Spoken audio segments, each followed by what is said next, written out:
Hello and welcome to CultureCast for July 2018. I'm Duane Rigsby. I have Dustin Homan on the line from Columbus. Dustin, welcome, and how are we doing today? Hey, Duane. We're doing well.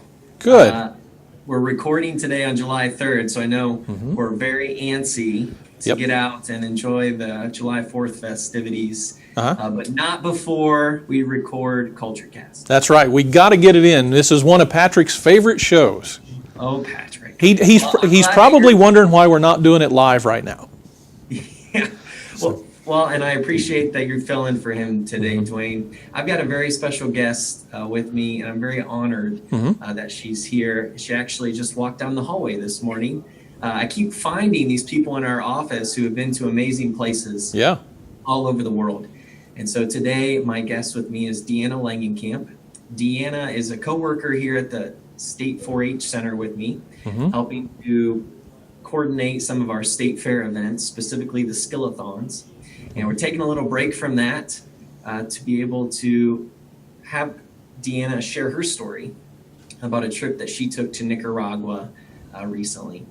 So to get things kicked off, Duane and Sarah's behind the scenes, I know. Let's start off with, as we always do, the flag and the map of the country. So the photos that you see here, the country that's in red is Nicaragua. Nicaragua is located in Central America, sandwiched between Honduras and Costa Rica.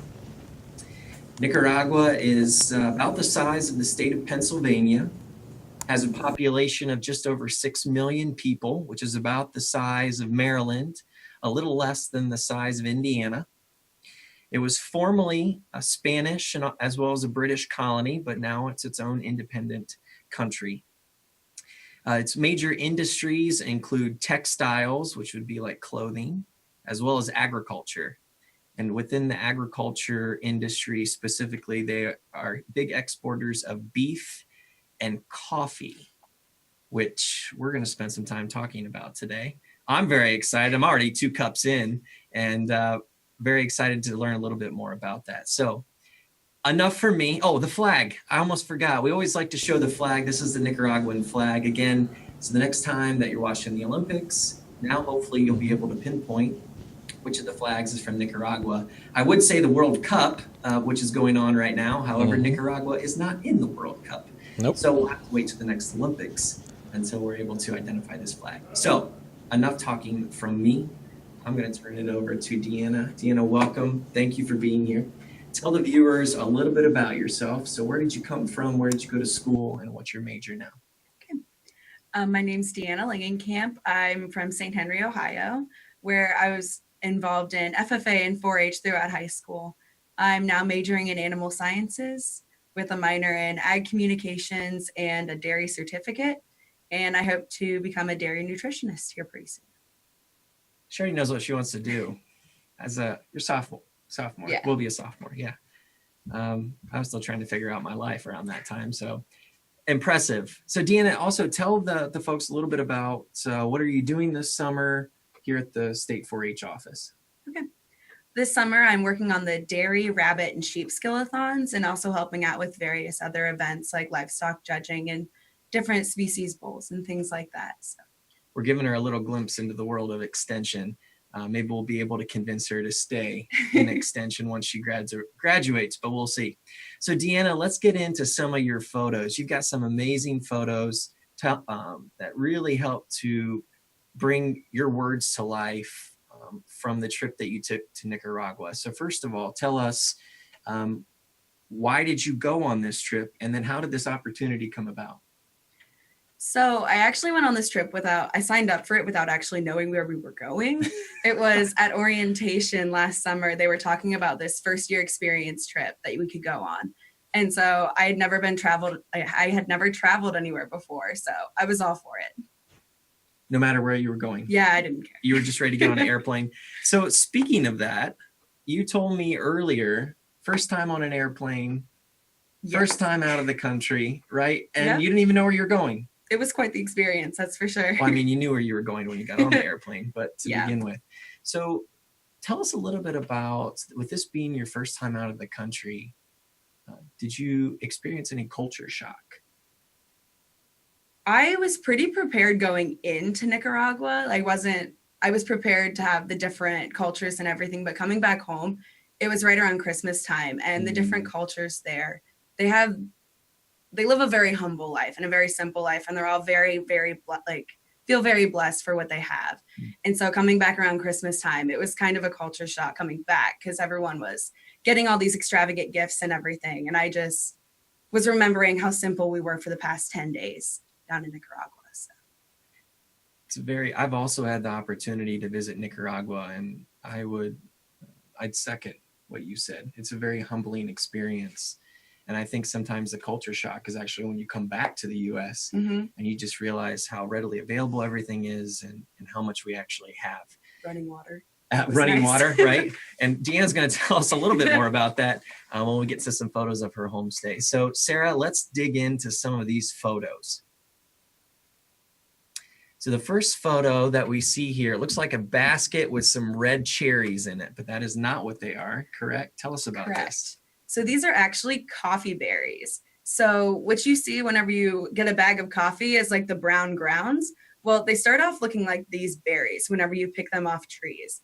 And actually, as you can see in the basket, I wasn't very good at picking these because they're supposed to be very red whenever they're ripe. But you have to pick all of the coffee beans by hand. That's how they do it all across Nicaragua. So it's a very time-consuming process. And these are beans that you pick by hand? Yes. They put us to work whenever we were down there at our homestay. Free labor, and probably told you it was a field trip. Yes. Right? Yeah, that worked out pretty well. So let's see. These are what the coffee fruit look like when they're first harvested. Yes. And then let's go to the next photo that helps to provide a little bit a visualization of the coffee processing. So you harvest the beans. What happens next? Actually, there's a step in between these two pictures. So what they do is from the red berries, they'll go to a water processing where the red fruit actually comes off the bean. And then the coffee farmer will bring it to a processing plant where they're laid out and dried, as this picture shows. And then once they get dry enough, there's a envelope, like a paper envelope on the outside of it. And once that's able to crumble off, then they get sorted and processed. And sorry, go ahead. How do they dry these beans? They lay them out in the sun. Just let nature do its work. If it rains, they cover them up with tarps and things. Okay. Now, did you get to see the washing off of the berry? Very briefly, okay. Yes. Do they do anything with actual fruit part? So a big thing they do in Nicaragua is they're reusing everything that they have because they don't have a lot of resources. So in the community that we were staying for our homestay, they take the fruit part of these coffee beans and they put them in a biodigester and they collect the gas that whenever the berries ferment, they collect that gas and that's what they use to power their homes and to cook with. It's amazing. Just a full circle process, true conservation. So we've seen you picking the berries. So this is the part where, are they about to be laid out? The beans that are in the hand here? He actually just picked them up from off the ground. They were laying out. These are pretty much dry beans already. Okay. And then going to the next photo, I believe this one actually shows the finished product, but there are some steps in between those green beans and this coffee that we see in the cups, correct? Correct. So they go through these big sorting machines and they kind of go on a table where it like vibrates and it sorts them by size. So that's where you get your different grades of coffee. And then they get bagged. And this is actually, the picture shown here is actually the taste testing part of it. Mm-hmm. So whenever we were at Soul Cafe, which was the processing plant we visited, they let us all taste test the coffee, but you can't actually drink it. What they do is they give you a spoon and you slurp it off the spoon and then you spit it in those metal tubs on the bottom that you can see there. And that's what we got to do. So you're just supposed to like let it sit in your mouth long enough that you get the taste, but you're not supposed to drink it. And if you do it right, you slurp it off the spoon right, it hits all sides of your tongue, so you get the full effect of the flavor. Fascinating. Yep. This almost sounds like a wine tasting, I guess. Well, hopefully you get to like consume the wine though, and you don't have to spit it out. Yeah. I've never heard of this. Yeah. Did they tell you why you're supposed to spit it out? I Actually, so the coffee in those cups is not actually brewed. What it is, it's just hot water with the grounds in it. So if you didn't spit it out, you'd just eaten coffee grounds. So Be a little grainy. Yeah. So did they tell you, or did you notice how long did it take from start to finish? So the coffee trees themselves, it takes 2 to 3 years to produce any fruit. And then once you pick the berries, they sit out and dry for about a week, and then they start the sorting and processing. So it could take up to a month from start to finish, like with the berries themselves. Once the trees are producing, Yes. it can take up to that process. So they never really had like a big dryers, like kiln dryers or anything that would help speed up the process. They were just laid out. Certain plants do have kiln dryers, but Yeah. the ones that we visited, and most Just of them small. in Nicaragua, they just use the sun. Okay.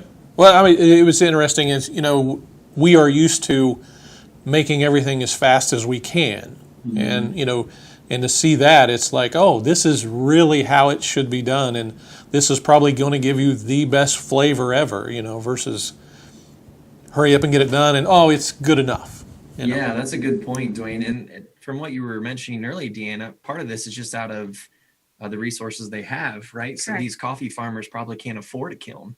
So this is the only processing that they can do. But thankfully, that might release some better flavors that we then get to experience. I want to do a quick little segue from this coffee because during my time down in Nicaragua, I had the opportunity to meet up with some 4-H members down there, and they call their 4-H program Cuatro Essays, which is 4S. So if you take the 4 H's, head, heart, hands, and health, and translate them into Spanish, it's roughly 4 words that begin with S.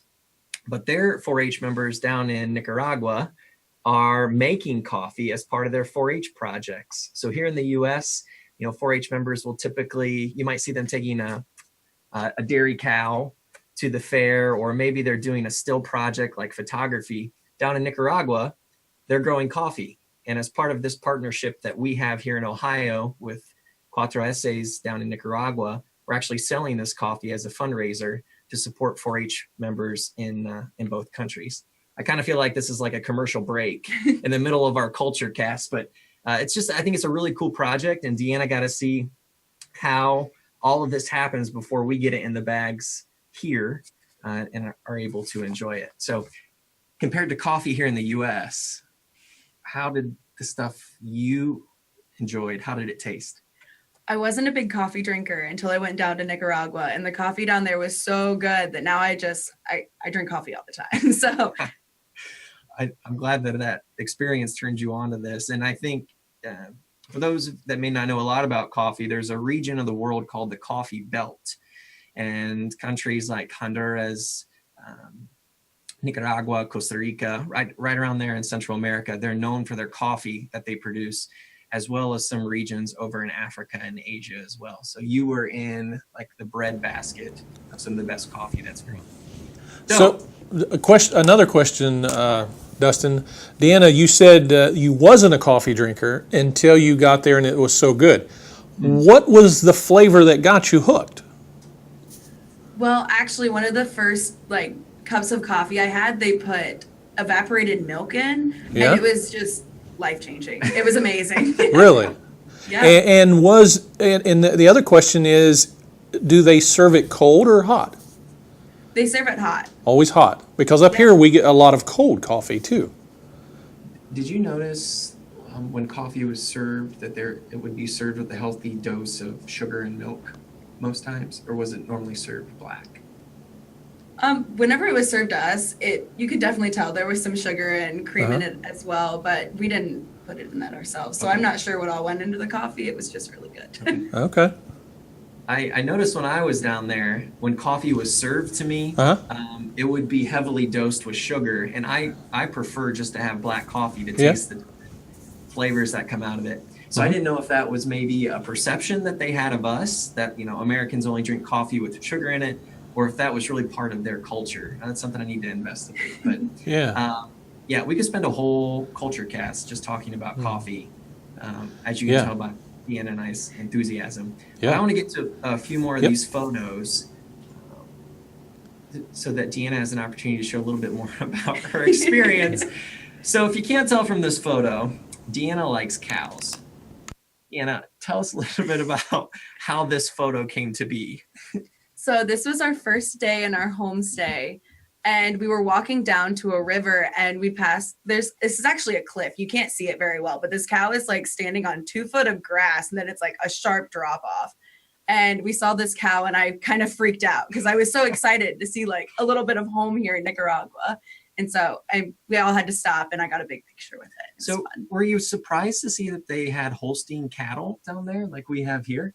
Yeah, I was prepared to see a lot more of like Holstein Brahman mixed cattle, because that's a little bit of research that I had done said that they would have a lot of those down here. But then just to see the Holsteins there, and they had some Jersey calves as well that I was surprised to see. So Yeah, because you would think with the heat, the Brahman would be more adaptable breed to those conditions, right? So yeah, I think this is Deanna's profile picture on her social media accounts. Yep. Or it should be. It was. So let's go into our next photo. There's some kind of transitioning from some of the farm to these beautiful landscapes that you see across the country. So tell us about this one that we're seeing here. Yeah, this is actually another farm that we visited. And if you look really close, you can see little cows spotted throughout everywhere. And so what they do in Nicaragua is a lot of the farmland, a lot of the land is mountains. And so they can't really farm it with conventional crops. So what they do is they put livestock on there to graze. So they're still using the land to the best of their ability, but you're not growing corn or anything like that down there. So Were these beef or dairy cattle? they were mixed breeds. Okay. Yep. A lot of the livestock down there are dual purpose. That way they can get the most bang for their buck whenever they're raising them. Let's go on to our next photo. Okay, we always like to feature food, the common language amongst all of us. So this was a breakfast that you had. Yes. Tell us about the different things that you enjoyed as part of this breakfast. So of course you see the coffee there. We had coffee with every meal, which was amazing. And then you can see the fresh fruit. We had fresh fruit very often as well, locally grown, of course. And then on the bottom left, you can see this like brown, mushy looking stuff. It was rice and beans, which is a very typical entree down there as well that we had with every meal. So. And then it looks like a tortilla of Yes, some kind. I think that's actually a pancake, but Okay. Or a crepe. Yeah, it was good, whatever it was. Was so. it sweet? Do you remember? Was it sweet? Yeah. It was sweet. Okay, so maybe more of like a crepe. Yeah, the rice and beans. I've tried to make that here, but I just can't do it justice because I think down there it just stews in a pot all day, and you get these amazing flavors from just rice and beans. And then, like Deanna said, the pineapple as well. How does pineapple down there compare with pineapple here?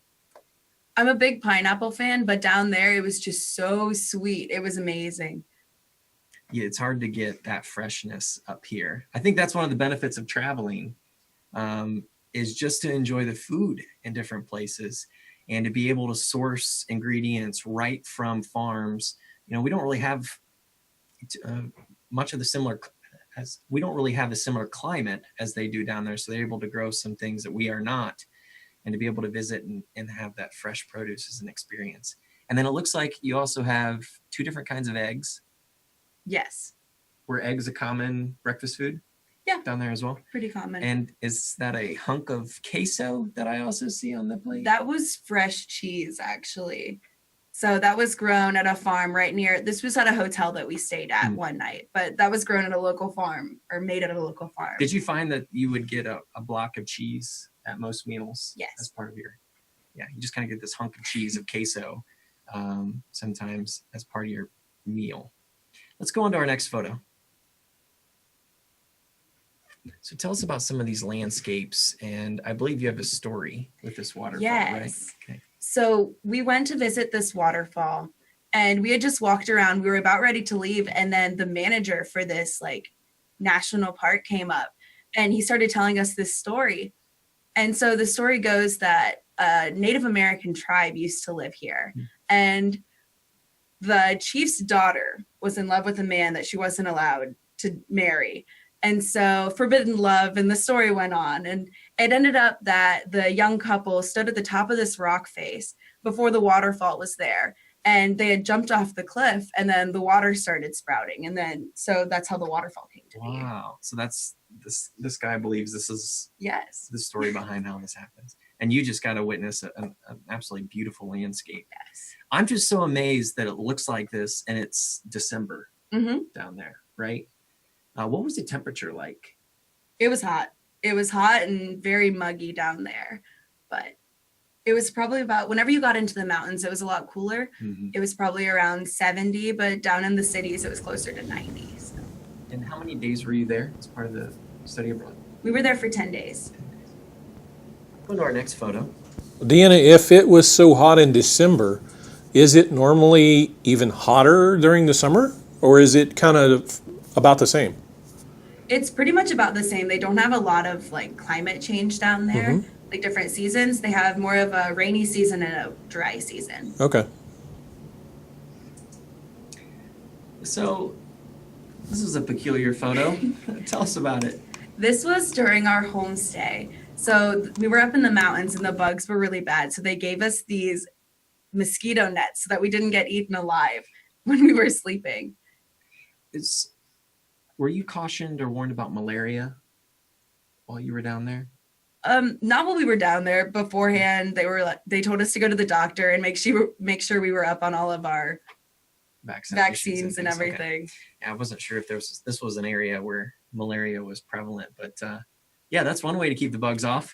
Yep. Right now, tell us about these homestays. The homestays were a very unique experience. A lot of everybody that went on the trip, the different home houses had different experiences with it. But my friend Amanda and we stayed with, our host mom's name was Maria Jesus, and she was an older woman. So her husband and 4 of her kids lived there, and 2 of her kids were married and had children of their own. So it was a very full house. And we had to climb up probably a 25-minute hike at a 45-degree angle to get to her house. I'm not exactly sure how we made it every night, but we did. Did you have electricity and running water? They had electricity, but not running water. There was an outhouse about 20 yards from the house that we used. Where would they get their drinking water? So since they were so far up on the mountain that there was more water down, like below on the main path, I guess. So they would carry the water up that way. And how many days did you stay here? We stayed 2 nights in our homestay. Did you have any difficulty communicating with them? Very much so, actually. So Amanda, she knew a little bit more Spanish than I did. I was very bare minimum, like colors and animals kind of a thing. So we communicated mostly with pictures that we had on our phones, and then we showed her Maria Jesus, our families and things, and she really enjoyed that. But we got along a lot better with the little girls that were running around. The 6-year-olds were okay with my colors and animals that I knew. They just laughed at me a lot. So You were able to converse a little bit better with the 6-year-olds. Yes. You were just getting their vocabulary, their Spanish vocabulary down as well. When you were down there with this family,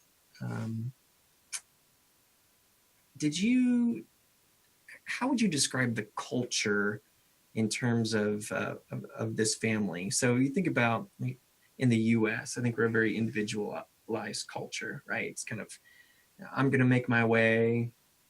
I can do this on my own. Did you get that same sense when you were in Nicaragua that people just they do their own thing? Absolutely not. Everybody worked together. And in our homestay, actually, we were in a cooperative. So whenever you have the individual families, they're all working together towards the same goal anyways, farming. But then in this cooperative, you had 20 different families coming together to farm this coffee and help each other out, make a living. And I think that's an important thing to understand. For our viewers, as you may hear things in the news, to realize that in a lot of Central American, Latin American, South American cultures, that family is a unit. Where here, I think in the US, it's much more individualized culture. There, that individual is part of a unit, a family unit, and they stick together, they do everything together, they've got each other's backs. I think in a way that's a little bit, we may have trouble understanding sometimes. And so it's an important thing to realize when you're considering these different cultures as well. But I'm glad you got to experience this, right? You didn't just go down and tour a bunch of things. You got to live with a family. Yeah, we were right in the nitty gritty of everything. It was really amazing.